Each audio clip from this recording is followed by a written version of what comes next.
Pada waktu sholat subuh, seorang istri melahirkan seorang anak yang manis. Tetapi, atas kehendak Allah, sang ibu meninggalkannya setelah beberapa saat setelah melahirkan. Sebelum kematiannya, dia memanggil suaminya dan berkata kepadanya, "Wahai Mustafa, anakku adalah amanah di tanganmu. Jagalah dia dan tukarlah cintaku dengan cintamu dan janganlah sekali-kali kamu membuatnya merasa sebagai anak yatim." Maka hiduplah sang anak Ahmad yang sudah berumur 1 tahun dengan ayahnya. Ayahnya sangat mencintainya, dan setelah setahun, sang ayah memutuskan untuk menikahi seorang istri untuk membantunya dalam merawat Ahmad dan merawatnya juga. Setahun kemudian, istri barunya melahirkan seorang anak laki-laki yang bernama Romi. Dan pada hari itu sang istri mulai membenci Ahmad dan membedakan antara dia dan saudara laki-lakinya dalam hal perlakuan. Keadaan itu berlanjut selama 9 tahun lamanya, sampai sang ayah terkena penyakit yang parah. Maka dia berwasiat kepada istrinya di ranjang kematiannya.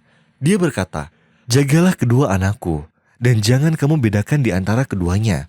Jangan kamu pisahkan mereka, dan perlakukanlah Ahmad dengan baik, karena mulai hari ini, ia adalah anak yatim piatu." Wafatlah sang suami. Kemudian, sang istri menunjukkan kebencian dan kedengkiannya kepada Ahmad. Jika dia membutuhkan sesuatu dari luar rumah, ia langsung membangunkan Ahmad dari tidurnya dan menyuruhnya untuk membeli apa yang dia inginkan. Ia membeli pakaian baru untuk putranya sendiri, akan tetapi melarang segalanya untuk Ahmad. Bahkan ia mengeluarkan Ahmad dari sekolahnya dan menjadikannya seorang petani dengan usianya yang masih belia. Ia juga selalu memukul Ahmad tanpa alasan. Ketidakadilan dan penindasan dirasakan oleh Ahmad. Dan ketika dia menyatakan keberatannya atas apa yang terjadi padanya, sang istri malah mengusirnya dari rumah. Jika Ahmad menyebutkan wasiat ayahnya, ia langsung berteriak pada Ahmad dan mengeluarkannya dengan paksa. Lalu menutup pintu di belakangnya dengan keras dalam keadaan malam dan dingin. Ahmad keluar sambil menangis, tidak tahu kemana ia harus pergi. Dan tidak ada apa-apa di mulutnya kecuali ia berbicara dengan Tuhannya. "Ya Allah, aku tidak memiliki apa-apa selain Engkau. Aku tidak memiliki ibu dan juga ayah, tidak juga hati yang mencintaiku." Dia terus berjalan sampai subuh tanpa tahu kemana, sampai seorang syekh besar melihatnya saat dia berangkat untuk sholat subuh. Maka ia membawanya ke masjid, dan setelah dia sholat subuh bersamanya, Ahmad menceritakan kisahnya kepada syekh. Syekh itu tersenyum padanya dan membawanya ke rumahnya dan memberinya makan. Ia sangat peduli padanya. Lalu, ia mengembalikannya ke sekolah untuk menyelesaikan pendidikannya. Lalu, ia merawatnya dan menafkahinya seperti putranya sendiri, sampai Ahmad menjadi seorang dokter.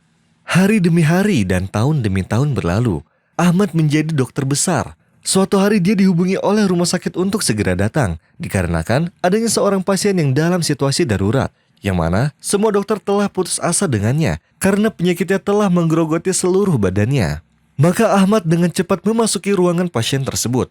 Lalu, si pasien berkata kepadanya, "Jangan lelahkan dirimu, wahai anakku. Ini semua adalah karena dosaku pada Tuanku. Aku telah menganiaya seorang anak yatim piatu dan tidak mematuhi wasiat ayahnya. Lalu, merampas dia dari saudara laki-lakinya dan dari uang ayahnya.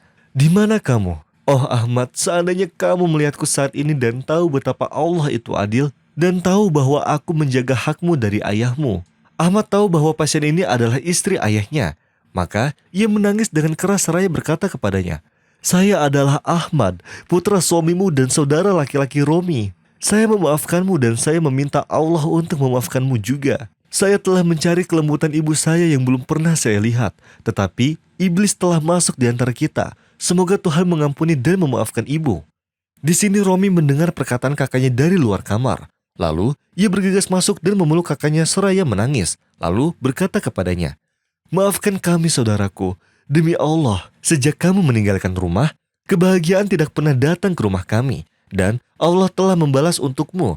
Kami telah mencarimu bertahun-tahun. Dan Alhamdulillah, akhirnya kini kita dapat kembali bertemu."